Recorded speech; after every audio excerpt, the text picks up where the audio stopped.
Hello everyone, আশা করি আপনারা সবাই ভালো আছেন। ক্লেমর ফ্রেন্ডের একটা ব্লগ নিয়ে আপনাদের সামনে হাজির হয়ে গেলাম।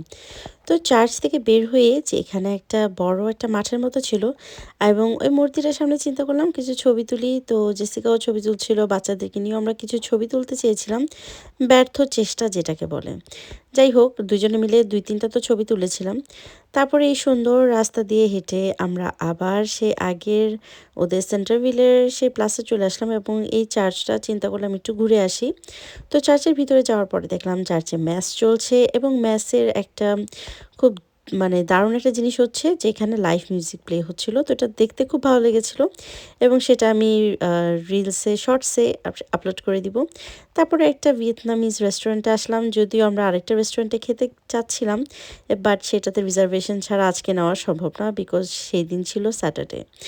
তো যাই হোক, তারপরে ভিয়েতনামিজ রেস্টুরেন্টে আসলাম এবং আমার জন্য তো ভালোই হয়েছে, কারণ আমার ভিয়েতনামিজ থাই কুইজিন কিন্তু অনেক ফেভারিট। তো আমরা অর্ডার দিয়েছি, তো এটা ছিল এইডেনের এবং আমরা সবাই মিলে একটু মিক্স ম্যাচ করে মেনু অর্ডার করেছিলাম। এবং আমার কাছে এই স্প্রিং রোলটা আসলে স্প্রিং রোল না, এটাকে রোল বলে শুধু। এই চিকেন রোলটা তেমন একটা ভালো লাগে না, কিন্তু এইডেনের এই নুডলসটা আমার কাছে খুবই ভালো লেগেছে। আসলেই খুব মজা ছিল এবং প্রথমেও খেতে চাচ্ছিল না। তারপর আমি ওকে বলছিলাম যে, "বাবা, এটা তো খেতে খুবই ভালো, তুমি কেন খাবে না?" এবং তারপরে দেখি যে ও আসলেই ওর খাবারটা শেষ করেছিল। এটা একটা ভালো জিনিস যে ও ওর খাবার শেষ করার ট্রাই করে। এটলিস্ট ওর যদি টেস্ট ভালো লাগে তাহলে ও পুরোটাই শেষ করে এবং ও রেস্টুরেন্টের খাবার খুবই মজা করে, খুবই তৃপ্তি নিয়ে খায়। এর জন্য বাসায় ওকে কিন্তু রেস্টুরেন্টের স্টাইলে সাজিয়ে গুজিয়ে আমার একদম ছোটোবেলা থেকেই দিতে হয়। আর এইভাবে সালাদের মাঝখানে রোল নিয়ে সেটা পেঁচিয়ে খাওয়াটা আমাকে আমার হাসব্যান্ড শিখিয়েছে এবং ওর স্টাইলেই আমি আসলে এখন খাই। তো আমরা একটা ককটেল অর্ডার করেছিলাম, সাথে সবার মেইন কোর্সও চলে এসেছে।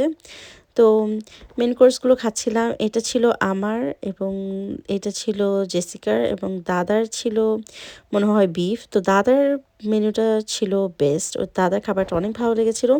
আমি তো দাদার এখান থেকে নিয়ে একটু রেখে দিয়েছিলাম, যে সবার লাস্টে ফিনিশিংটা দিয়েছি। জেসিকার ফিশটাও খুবই দারুণ ছিল আর আমারটাও খারাপ ছিল না। আমারটা সুইট অ্যান্ড সাওয়ার, আমি একটু স্পাইসি চেয়েছিলাম, বাট ওরা আসলে স্পাইসিটা মিক্স করেনি। মিক্স করলে আরেকটু বেশি ভালো লাগতো, বাট এমনিতে খাবার খুবই ভালো ছিল। তো এটা একটা গ্যাস্ট্রোনমি রেস্টুরেন্ট ছিল, সো এটার ভাইবটাই আসলে ডিফারেন্ট। তারপরে আমরা বাসায় চলে গেলাম এবং রাতে ঘুমিয়ে পড়েছিলাম এবং কালকের বিদায়ের ব্লগটা কালকেই শেয়ার করব।